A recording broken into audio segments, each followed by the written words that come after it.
upon one of the grandchildren, Michael Luckstad, to say a few words.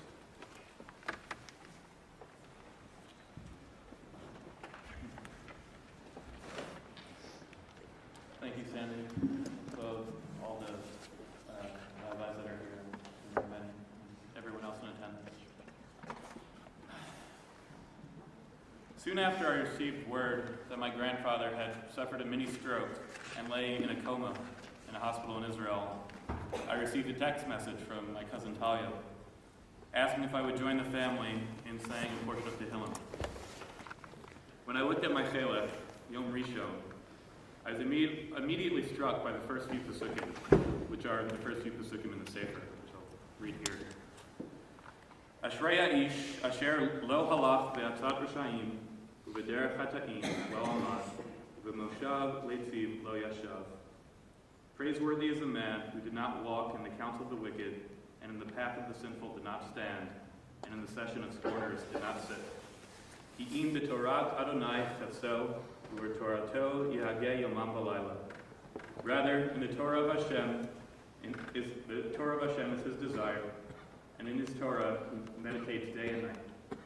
V'haya ke'etz shatul al pogei mayim, asher yiryo yitein bito ve'alehu lo yibol v'kol asher yaseh yatzliach.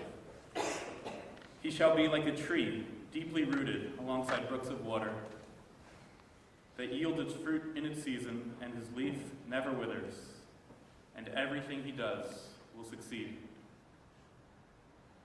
That was Pop's. Torat Hashem Chafso, Torah was his desire. He could speak about rabbis the way that other people speak about movie stars and athletes. He simply loved to be in their presence and in the presence of the Torah that they shared. He would host them at events, drive them from place to place, and he would recount the story of his time spent with them years later to anybody who would listen. And he was the Eitz Shatul, the deeply rooted tree that shared the Torah of his parents and his ancestors. Puryo Yitain B'ito, bore the fruit in its time, both in the Torah learned in the Yeshivot and Jewish causes that he supported, and in the children, grandchildren, and great-grandchildren that it was good to have. V'chol asher yasa yasliach. Put simply, there was nothing that he failed at. Torah, business, family, he did it all. It's fair to say that Papa was careful about how he spent money. He enjoyed finding a good deal and invested wisely and securely. But when it came to spending money on the things that mattered most to him, he was downright profligate. Those things were education and charity, Eretz Yisrael, and above all else, my grandmother Nini and our family. In contributing to the yeshiva education of all his grandchildren and great-grandchildren, and then some, Pops made it abundantly clear to us what mattered most. It's not the size of a house or the type of car one drives. It's who you are as a person. He recognized in each of us our individual needs and goals and put us in a position to meet and achieve them. I knew personally when deciding which yeshiva I wanted to attend and which college I would go to, that neither of them would have been his first choice for me. But I also knew that I would have his total support nonetheless. I can say with a fair amount of certainty that he had little idea of what it was that I actually do for a living, working on something called the internet. But I know that he still believed in me to the utmost and was proud of my accomplishments. And I can say with equal certainty that he felt the same way about the unique accomplishments of each of my siblings and my cousins as well. And it wasn't just the Torah education of his descendants that he took a stake in. He was committed to yeshivot and Jewish causes his entire life and the world over. Whether it was supporting Yeshivat Torah V'das, his executive work with the OU and B'nai Akiva, reacting to the plight of Jews in the Soviet Union, and countless other endeavors that I only know the beginnings of. The charitable work of Marvin J. Herskowitz was legendary in its own right. It's a value, like so many of those others, that rubbed off on my mother, my father, and then Sandy and Bundi. And hopefully the rest of us will be blessed with the opportunity to give as he gave. I know that every dollar that I donate is in some ways a tribute to him and his legacy of tzedakah. And while he was committed to Torah and tzedakah, the love of his life was my beautiful grandmother Nina. He whisked her across the entire world, China, Africa, Europe. There was nowhere where they wanted to go where they didn't end up.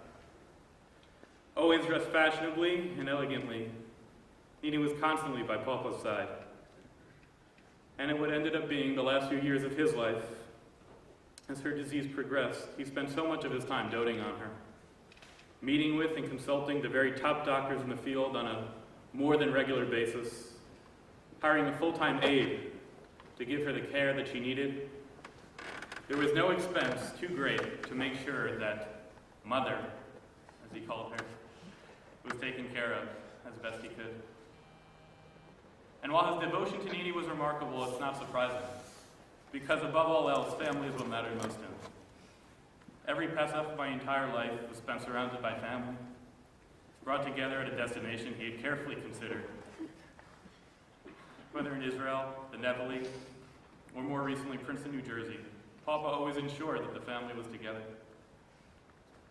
During Shiva, my mom joked to me that Mommy Ida, our family matriarch, who was buried in the plot on Harmon next to my grandfather, would turn to him and say, "Marvin, what are you doing here?" because of his sudden and unexpected passing. But being next to our family in Eretz Yisrael, where he had recently and finally purchased an apartment, is truly where he belongs. If you didn't know my grandfather, it might seem odd to you that, the idea of making a joke during Shiva. But through all 7 days, I found myself thinking and repeating the same thought over and over and over again. It's hard to feel sad about a man who lived such a full life. When I think of my grandfather today, I almost always think of him smiling, which was, I think, his default mode. And he was frequently doing. He had a unique sense of humor, and he loved to laugh, especially at his own jokes. And he enjoyed life to the absolute fullest, as anyone who's ever seen him eat a steak or a baby lamb chop can fully attest. And yet, while I don't feel sad for him, I'm definitely going to miss him, and I already do. Pops was a central figure in all of our lives. The day he was due to come back from Israel, he was going to take me to the U.S. Open, where the previous year we had spent an entire day in the Chase hospitality tent during a rainout.